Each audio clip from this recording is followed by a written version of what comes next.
Welcome back to the Apprentice One-to-One podcast. I'm your host, Mark, and I am joined tonight again by Richard, who is one of the regular hosts with us, as we said last week. How are you, mate?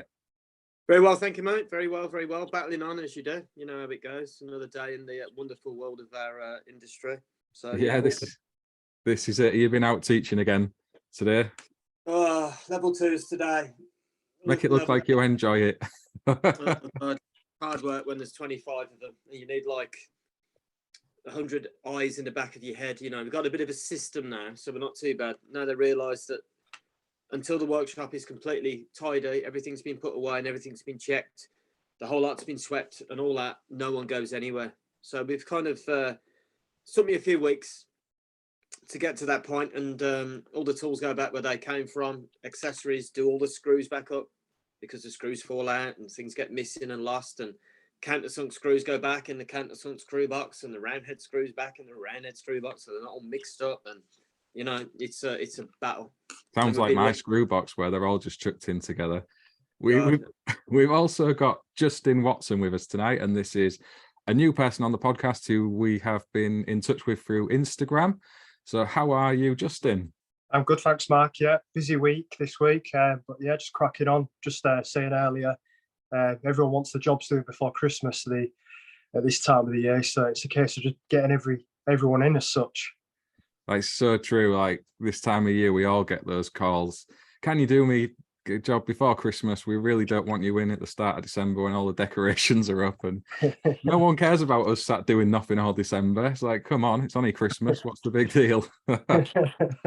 But yeah, Justin has been on a unique journey, I would say, in terms of his training. Unique in the way that it's turned out for the right, I would say, in the end. But it's been a bit of a difficult path, hasn't it, mate? So take us from the beginning. When did you first enter the electrical industry? So basically, I was a Sky engineer. Basically, I was a specialist engineer for Sky. So I dealt with sort of like the harder jobs, like commercial.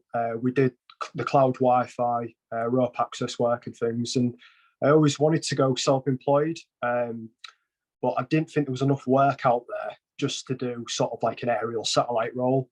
And I've always sort of been interested in the electrical work.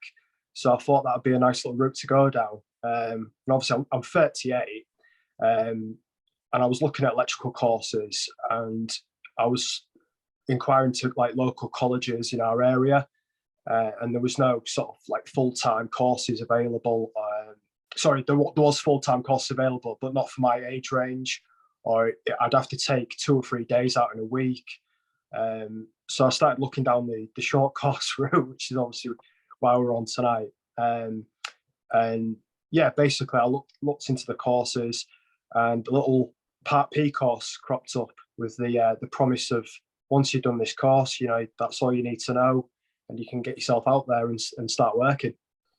So was that course over a few weeks, months? How long was that supposedly going to take you? It was 5 days. Wow. 5-day course, yeah. So. And what did that include? Was that any regs, or was it just, I don't understand what that would actually entail? So yeah, looking back at it, it was like a couple of days of classroom work, so like basic cable calculations, a little bit of design work, and then it was a case of, this is a radial circuit, a ring circuit, lighting, two-way intermediate. There was a little bit on SWA and things like that, but it was pretty much all based around sort of the little green book, the Part P building regs book. Okay, so and was that sold to you on the basis you would be able to register with a CPS provider and kind of go after the same thing? Yeah, it was. Yeah, and I believe I looked on the website before I came on just to quickly check, and it still does say that, which is so I think the website needs updating. But yeah, technically speaking, it was before the new changes came into force with the NIC and NAPIT. And after that course, I could have actually registered myself with a CPS scheme, which I held back myself from doing so, because I knew straight away from that course that I wasn't ready to do electrical work on my own. So you identified that yourself. You kind of was your own gatekeeper to the industry, and Yeah. So what did you do at that stage then? Was that a case of, you reaching out to people in your local area to try and get some experience? What did you do after that?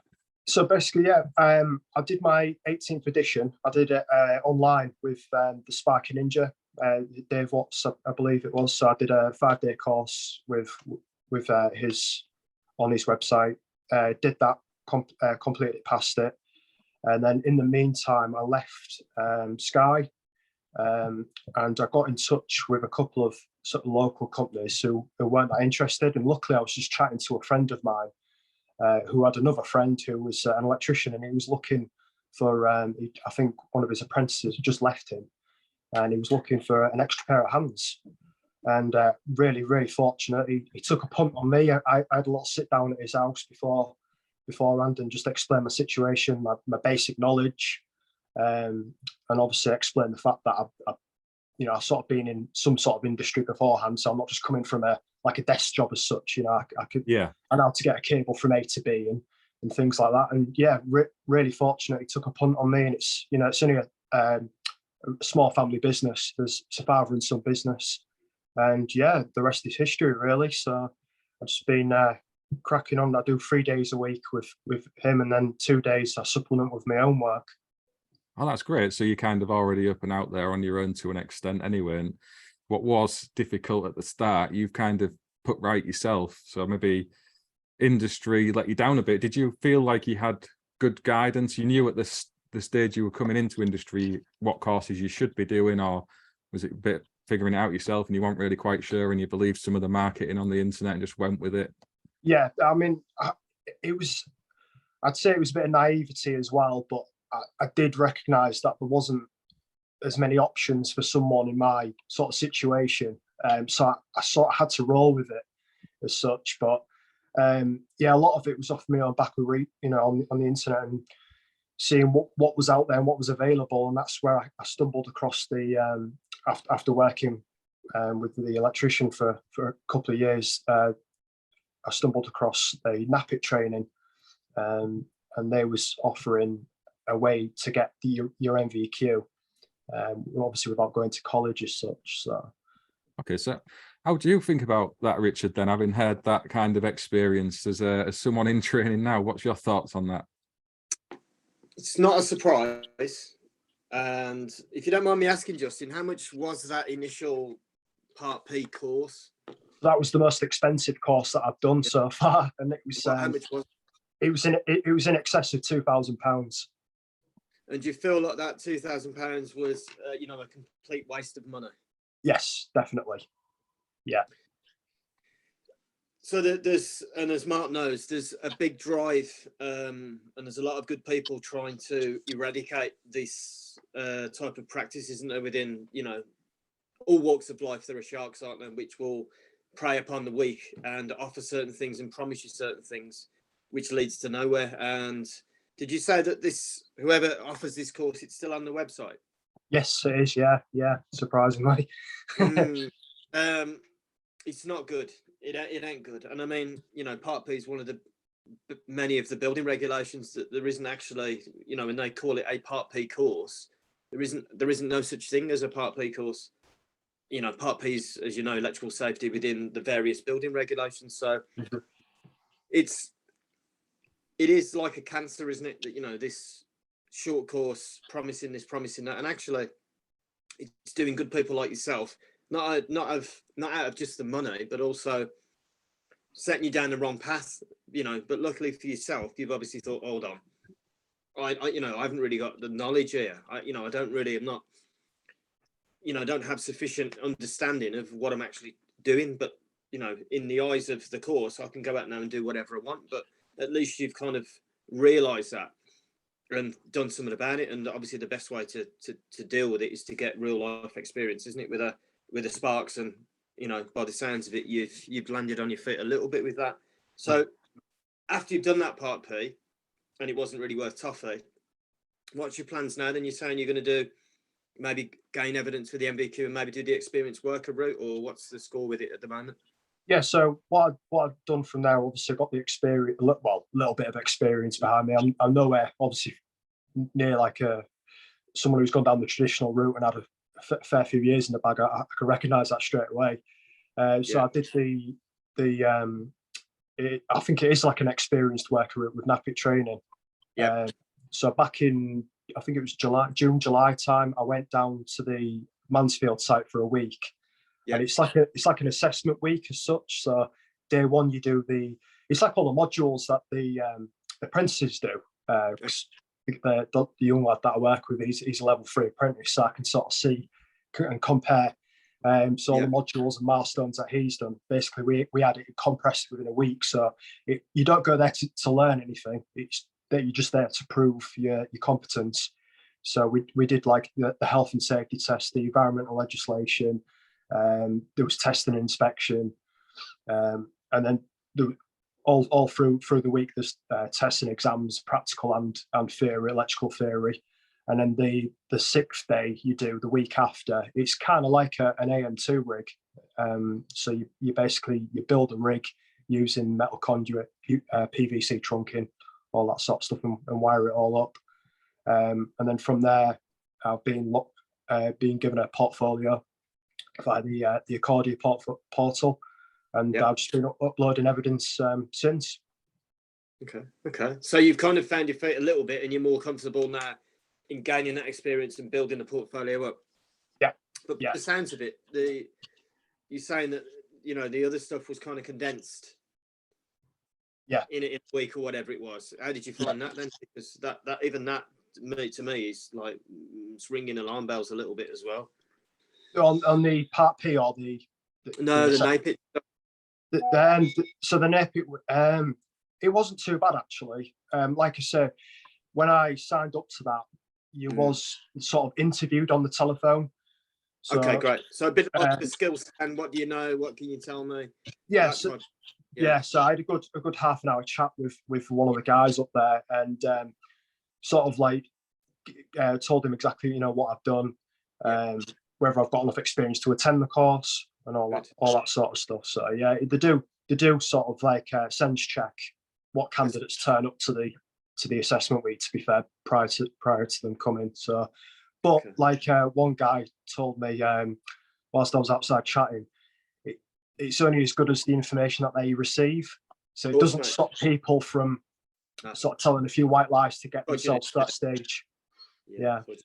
So it's kind of relying on you doing a lot of the learning before you attend that, I guess. You're saying it's not to teach you, it's just for you to demonstrate the content. So you've got to learn that in your own time, or been doing it over a number of years out on the job and then go and prove it rather than turn up to be taught it. So like you said, it is really relying on that truthful conversation between both parties. And at the end of the day, you just cheating yourself by not being honest in that. But you can see where some people do end up telling a few of those white lies from time to time, especially when you're thousands of pounds worth in on a training journey. You're saying that Part P course was a couple of £1,000, and there'll be people who've spent more than that on some of these rogue training courses that are out there. And that campaign that TESP are running on rogue trainers is to try and stop a lot of that. And the training provider you've just mentioned, if they're still advertising that course, they very much want reporting to those people for them to make others aware that that's not a realistic possibility for anyone anymore. And yeah, it's really difficult, and it is good for you that it's turned out in the right way. But I worry that for every one of you, there's maybe 10 others who've just done that weeks-long Part P course and gone out into industry badged up. And that sometimes results in some of the bad work we see online and in the real world, I think, isn't it? It's a difficult subject to master, because you came into this wanting to be an electrician, wanting to have a career doing the job. You didn't want to shortcut or sidestep or cheat anything, but you weren't really signposted and helped in the right way. And now you've had a right befuddled job of getting to actually do it, haven't you? It's really, really difficult. Yeah, absolutely. Yeah, it was just like the information on the, if you go out searching for it, the information's just not there with like a sort of dedicated route for someone in my situation. Unfortunately, I think things are changing though. Like people like yourselves.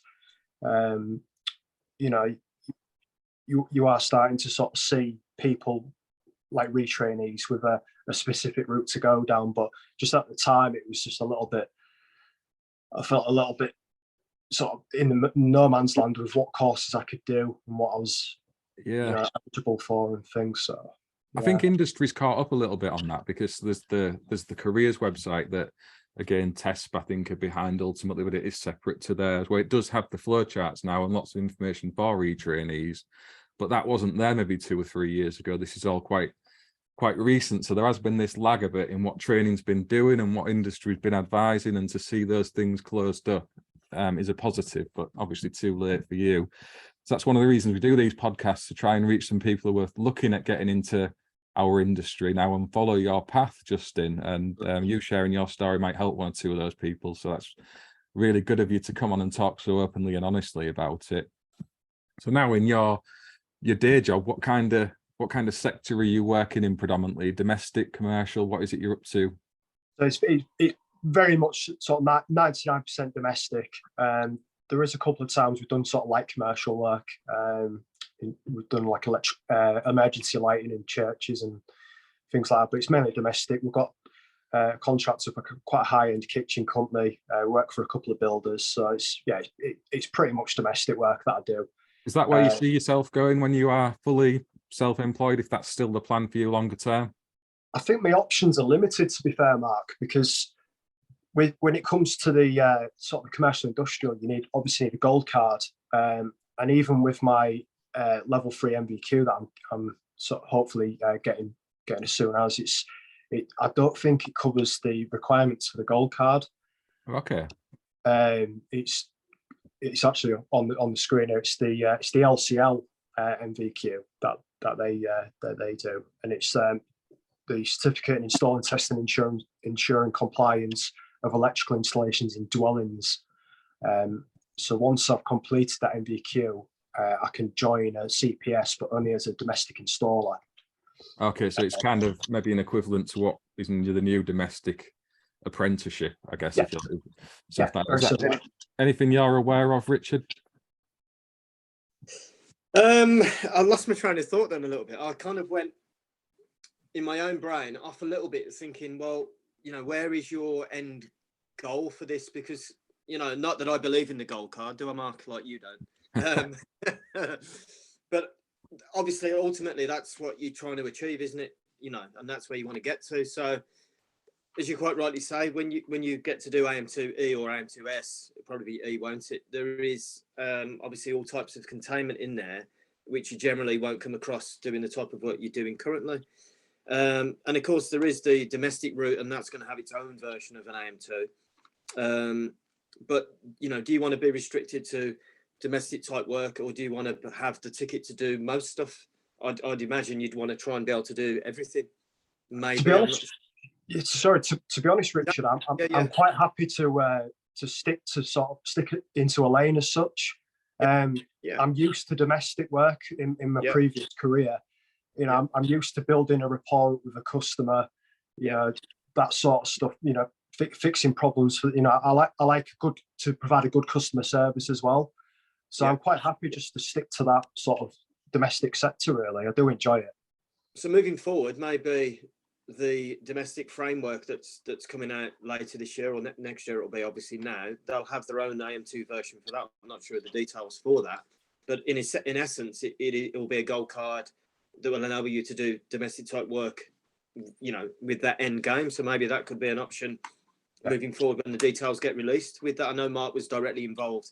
I have seen the draft for it, and I was a little bit involved at my previous employment, but I haven't seen it since it's evolved. Since then, Mark will have more details on that. But for people like yourself that are happy doing domestic type work, and that's where you're comfortable at, then it's another good, part of industry. I think it's a good way forward for people that just want to do that type of work.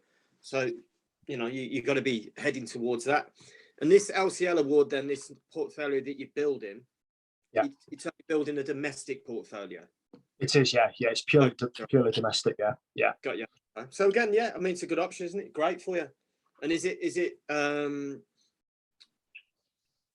you have to provide evidence for lots of different outcomes? Like, is it not just installation work? Do you have to provide risk assessments and evidence of having a conversation with the customer and all that? Does it encompass loads of stuff? Does it? It does, yeah. It covers all that. So you have to produce a risk assessment, a method statement. Yeah, all that stuff. Obviously, cover all the job type, all the pictures to support the evidence that We've uploaded, yeah. You have site assessors that come out and assess you on site as well and stuff like that. No, not that I'm aware of. To do the course, you have to have a mentor. So a fully qualified electrician as a mentor. So I think that's sort of like a bit of a workaround for that, where they'll countersign your work and produce like a testimonial.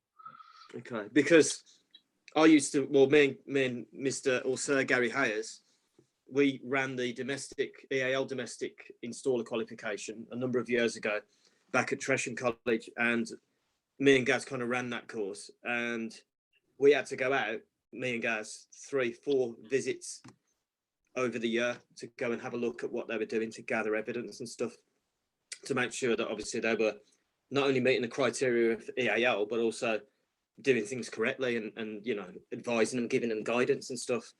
And of course, you still have to do that for a full apprenticeship framework, the MVQ for that. They have to have on-site visits. So, you know, testimonials and all that are great. Photographs are good, but, you know, my opinion is that, you know, assessors should go out and assess, you know what I mean? But it's different quals, different awarding bodies are different in the way they work. So do you have any apprentices and assessors that come out to you, Mark, to check out the apprentices' work at all? In my company, yeah, they come out fairly often. Do you think that's important?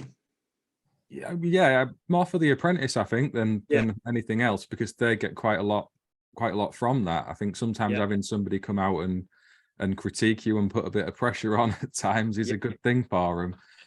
But it's one of those. It's sometimes not always. I mean, we're not comparing apples for apples here, are we? I can totally understand that. And this is a course I haven't heard of before, actually, so it's a new one on me. And the reason I mentioned about the domestic electrician one was for just the reasons you've said, Richard, the gold card option there that's coming with that, and perhaps being able to map over what you've done in towards that to set yourself up for solar and battery storage, because I think that's going to become the known standard in that industry. I think having your domestic gold card to be able to go off and install solar and battery systems, if that's something you're interested in, so it's worth keeping your eye on that one, Justin. Yeah, definitely. Yeah. That's what I love about domestic electrical work. It is quite diverse, to be fair. And it's more so now with the future of green technology. You know, with solar and battery. Yeah. I mean, that's sorry, Richard. It doesn't matter what you do. It's a great industry to be in. It is, and at the moment, you know, there's so much happening in the domestic side of things, but commercially, industrial, it's an exciting time, I think, with you know, advances in technology. Any part of our industry is a great part to be, and that's my outlook on it all, you know. And it is exciting times, I think. I think if we can eradicate some of the poor practices and these rogue trainers, and you know, get other people to retrain and get into the industry, it's got to be a good thing, you know. So, yeah, happy days. There has to be a viable route for people to retrain and enter our industry. There just has to be. And at the minute, it seems so convoluted and befuddled. If you're approaching it as a layman terms person who's not used to our industry and you want to qualify as an electrician, I mean, it's not quite as bad as it was now, but go back even, I don't know, 3 or 4 years, and you sat looking at it from that point of view, you know, and you go onto Google and people start typing stuff in and all this stuff comes up, and it's easy to fall down the wrong road unwillingly, you know, not really of the right. I don't know, it's difficult, isn't it? Because you don't want to exclude people, and you don't want to say you have to do this, you have to get your gold card, that's the be all and end all. But equally, you don't want people handing over £8,000-10,000 on a finance agreement, taking a course that's going to give them nothing at the end of it. So I think it's really important we get that message out there, that you've got to do the right training. There is appropriate courses out there that certain CPSs will want. If you want to do like Justin is doing and be registered just to work in a domestic market alongside that CPS provider, and everyone's happy that the competencies are there for that, I think that's fair enough if that's the standard. The issue is when there's all these other things thrown into the mix that maybe aren't quite the standard, and you end up as we were due to the Part P training, as you said, Richard, that went on. So it's a tricky one, but I'm pleased for you, Justin, that it has worked out, because I get a lot of messages on Apprentice 1-to-1 from people who it hasn't worked out for. They've handed over all that money, done the training, dropped out along the way, or it's not given them what they needed and they can't afford to keep going. So I'm pleased for you that that's not been your outcome. Yeah, thank you. Yeah, you just, like, the biggest advice to people really in sort of my situation, because obviously I'm no doubt the only one, is you just got to apply yourself. The information's out there. All the CP, like it with the EFIX CPDs, loads of educational content now on YouTube, and even things like Instagram now. The amount of information that can be put, just general day-to-day tips, you know, it really helps. But you just got to really apply yourself and listen a lot, and don't. So I think this is where a lot of short course guys get a bad name, is don't go in there with the ego that you know everything already.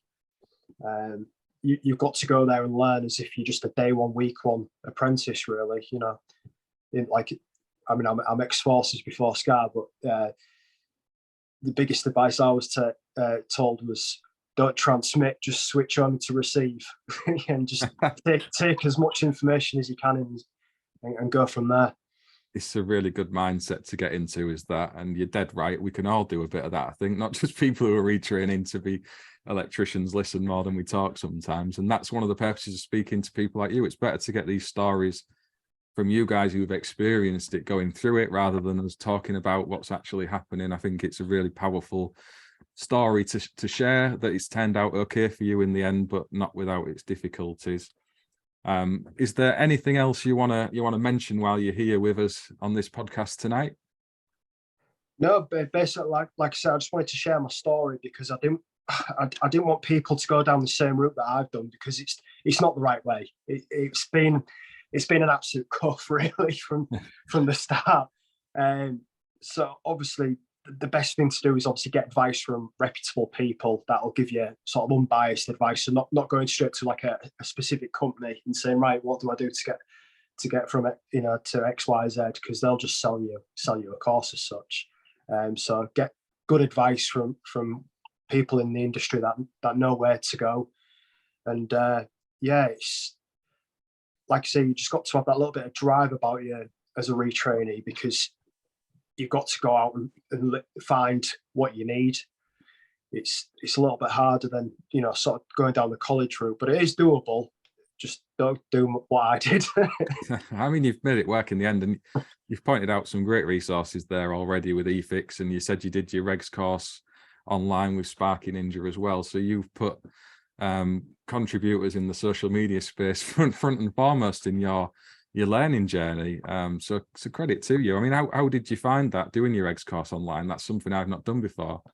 It was, to be fair, it was really in depth, to be honest, and there was a lot of stuff that I just didn't know anything about, really, at the time anyway. And I shouldn't have really done it that early on in my career, because all I was doing was sort of teaching myself how to pass an exam. I didn't fully understand every single sort of part of the regs.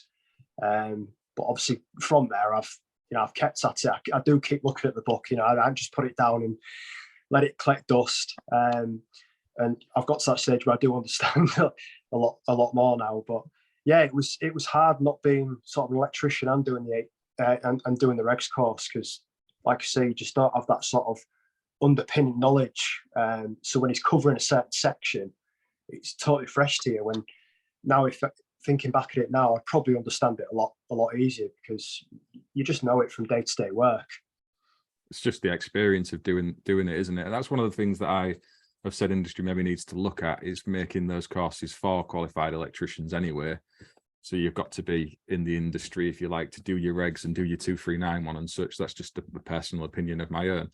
And I know that people do things in different orders, and that's totally fine, but it's primarily to avoid people wasting money on training that's not going to help them in the long run. Fortunately for you, that's worked out well. And it's good to know that this online training works, because there's a few providers doing it now, and perhaps that's the way the world's going. I don't know how you see all that, Richard. Yeah, I mean, going back to Justin's remarks regarding the regs, if it's any consolation, mate, there aren't many people that have a great understanding of the regs. Trust That's so true, actually. And count me in that camp. You know, because most sparks don't generally need the book and don't refer to the book. that's why there are many guides to, you know, further expand upon and explain. If you think about it, there are 8 guidance notes just for the regs that further expand upon certain sections and certain parts. And the book is a complex book, you know, and each amendment or each edition, it gets more complex. So the art of it is to try and simplify it and break it down. But you cannot do that if you've got no experience of it in the first place. So I understand your comment regarding, well, I didn't, you know, maybe I shouldn't have done it to start with.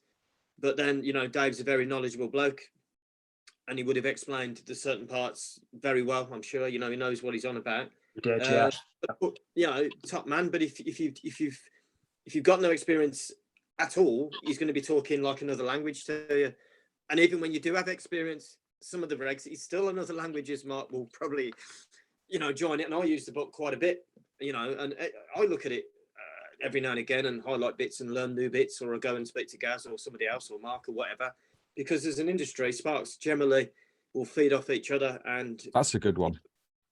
Yeah, absolutely. And gain a further understanding and share knowledge, because unless you write the thing, you know, you've got to try and understand the intent of the thing. And certainly the 18th and then Amendment 1, tiny bit, but Amendment 2, they're the best versions of that book, I think, since I've been in the trade, in terms of trying to break it down and trying to make it easier to understand what must be done, what you must consider. It's the best version of, and the latest versions of the guidance notes are much better as well, you know, down to the diagrams, the pictures. It's so much better. And they started it with the student guide when it first came out, to the yellow version, Amendment 3 to the 15th, when the first one came out. And they based it upon bigger text in the book, and they kind of broke it down a bit more for learners. But we're all learners, so why can't you, you know, use that approach? Not for the regs, because the regs is technical, but for the other guidance notes, slowly make it, you know, easier to understand for the everyday person, because most of us are everyday people. We're electricians. We're good with our hands, and we can go and install. We're not all designers. We're not all technical people. So, you know, break it down a bit, make it easier, and that, you know, they are much better, I think, to understand and get an understanding of. But don't put yourself down by saying, well, you know, I shouldn't really, because it is difficult. It's and your life now in industry will not get any easier with advances in technology, changes in regulations and legislation. It's a constant learning journey, and you just keep learning and learning and learning. And, you know, most of us are like sponges when we need to be, because you have to be and you have to keep moving on. So it is a challenge, but it's a great industry to be, and you've got to keep fighting and keep going. And that's it, you know, and call upon myself or Mark and other great people in industry. And if we can, we'll always help. Mark's the man at the moment leading it all with, you know, Apprentice 1-to-1 and everything else. And, you know, we're always there if we can to try and help Craig, everybody else. Brilliant. So good on you, mate. Keep going. Yes, thank you. Yeah, I mean, that's one of the things I think we need to try and well, not eradicate, but maybe understand a bit more, is the short course qualified people who take a bit of a bashing sometimes on social media. Justin alluded to it earlier on. It is something that is out there, and a lot of these people are genuinely just trying to qualify legitimately as electricians, and there shouldn't be a stigma or any kind of, you know, dismissal because of that. It's just a valid route into industry. I think it's been abused in the past by trainers and even the CPSs, if they're honest with themselves, and it's not the fault of individuals who've gone down those routes quite legitimately. And to help some of those people meet the new standards we're setting now across industry, perhaps some of those people who've been involved in those prior training arrangements need to do a bit more to help others, you know, reach that bar where it's not going to be financially impactful on them. But maybe that's a bigger discussion for other people another day. But really, just to put it out there, that if you have gone through short course training, there's nothing to be ashamed of. You're no less worthy than anybody else. It's just a different way of qualifying as an electrician, and with the right experience, like Justin's gone off and got with someone in his local area, you know, you can get the same qualifications as any of the rest of us. It's just something that I want to put out there today. Yeah, and it is all down to who you get that experience off. I mean, I was lucky in my apprenticeship that I worked with a great guy. He's dead now, unfortunately, but he kind of just let me get on so I could make those mistakes and learn from those mistakes. So we worked on lots of different types of work, schools and hospitals, and I did MICC for 2 years because we had a contract to renew all the lighting in a lot of swimming pools. So it was all MI, and we had quite a few old people's homes with all the fire alarm systems. So I worked on MI, could do it with my eyes closed, can still do it now. I love this stuff. One of the best wiring systems I've ever used in my life. Love doing it. And then we did a load of conduit. We had a couple of car parks, and it was, there's the drawings, there's the shanty, as we used to call it. All the materials are in there. You crack on. Yeah, and I cocked up and I, mismeasured a few and got a few bends wrong and all that. But I was really lucky in the fact that I got a real good experience, and I was allowed to get on and do and make mistakes. And he spent the time with me. And I got 100% respect, even though he's not here anymore. I was lucky, but not all people are like that, and not all people have the same patience and things, and it's down to who you get your experience from. And if you spend time with people, generally they're gonna get on better, but not everyone has that experience, and it is tough. So where do those people go? What do they do? And there is YouTube now, and there is TikTok or whatever else there is. I can't keep up with it all. And there wasn't that in my day, and there wasn't that in Mark's day. But there is a lot of good stuff. There is some bad stuff, but there's some really good stuff. And there's a lot of people doing a lot of good things. It doesn't replace experience, but you can certainly get an insight as to what it is that you're going to be doing. And if you can go and get that experience, and you can put your hands to it, then it's got to be a good thing, isn't it? I think. Absolutely, yeah. I mean, I think I've sort of having the same experience as what you did. Really, it's the sort of same sort of format with myself. He lets me crack on, lets me make my mistakes and stuff. Luckily, there's not too many mistakes these days. Luckily I got to the stage where he could just send me a plan the night before, and I'll go out and do the like a first fix kitchen without him even being there. But he's always on the other end of the phone, you see. So if I've got any problems, any questions, anything like that, he'll always pick up. And there's been a couple of like FaceTime videos and like showing him bits and bobs. But it's one of them. I'm really competitive with myself. I always want to be sort of the best I can be. So it's real frustrating when I first sort of joined the industry, because I was rubbish, absolutely rubbish. So I was getting really frustrated with myself, and only like sort of now, I'm still a way off in my journey, but only now I'm sort of just getting to that point where I can, do the work and be confident, doing it by myself and stuff. I mean, even sort of today, I do 3 days a week with him, but on my other days that I work by myself, I don't actually do sort of dedicated electrical work yet.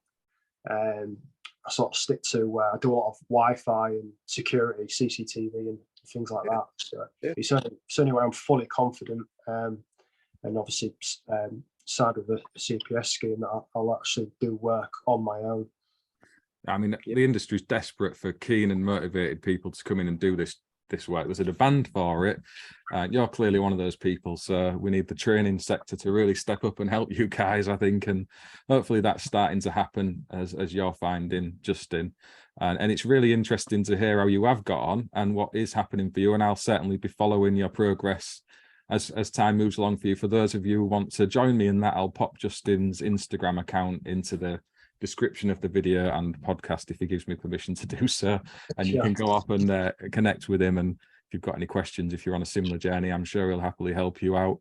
And I'm going to go off myself and have a look into this course. We've got NAPIT on next Friday now to speak about their training offerings around all of this, so I can certainly pick their brains on it as well, and maybe get into some of the more technical aspects of what that course is, because it's a new one on me. And maybe have another discussion around that. So I appreciate you making me aware of that one today, Justin. Thank you very much for coming on and having a chat with us. Thank you. Thanks for having me. No problems. And thanks again, Richard, for coming on. Anything you want to add before we close this one out? Not at all. It's been a pleasure, Justin. I'll come and check you out, mate. But, by all means, connect with myself. If there's anything I can help you with, mate, or a bit of advice. Not that I know everything, but, if I don't know, Mark will know, or Gaz will know, someone. But collectively, we'll try and help you out. And it's been great to talk to you, mate. I do feel bad for you being led, down the wrong road, and you've expected to come out with something. You paid a lot of money for something, and you're not the only one. And there's going to be lots, people that have spent a lot more, as Mark said. I hope as an industry, and there are some good things going on, that this gets eradicated. it's not good, but I'm glad to see that you realise that actually, hold on a minute, you know, I'm not $2,000. I don't really know what I'm doing here, and you took it upon yourself to go and further yourself, do a regs course, get another course, get some experience, and you'll be all right, mate. You'll make it. You know, you will make it. You'll be fine. But the journey don't stop when you've got your gold card. It never does. No. You know, and it keeps going and going. And it's exciting times. And you know, with the all the social and that now, you want to be proud, like some of the other good lads on there, and you know, put some pictures on and talk about your journey. I've done this today. I've been left to do this. Photographs of the drawings. I've worked to this. I've installed this, and it is a nasty place or can be social. You know, you're frightened to comment on things because somebody will always slag you off, or somebody will always say this and that and whatever. Anyone can do that behind a keyboard, you know. But keep your integrity, mate. Keep your drive. I wish a lot of my learners had your drive. But you'll be fine, mate. Been a pleasure, absolute pleasure. Thank you. Appreciate it. Yeah, that's brilliant. Cheers for coming on, Justin. Thank you for everyone for listening. If you've got any comments or questions, drop them in below as always, and we will get back to you. Otherwise, we will see you on the next one very soon. Thank you for listening. Cheers, everyone.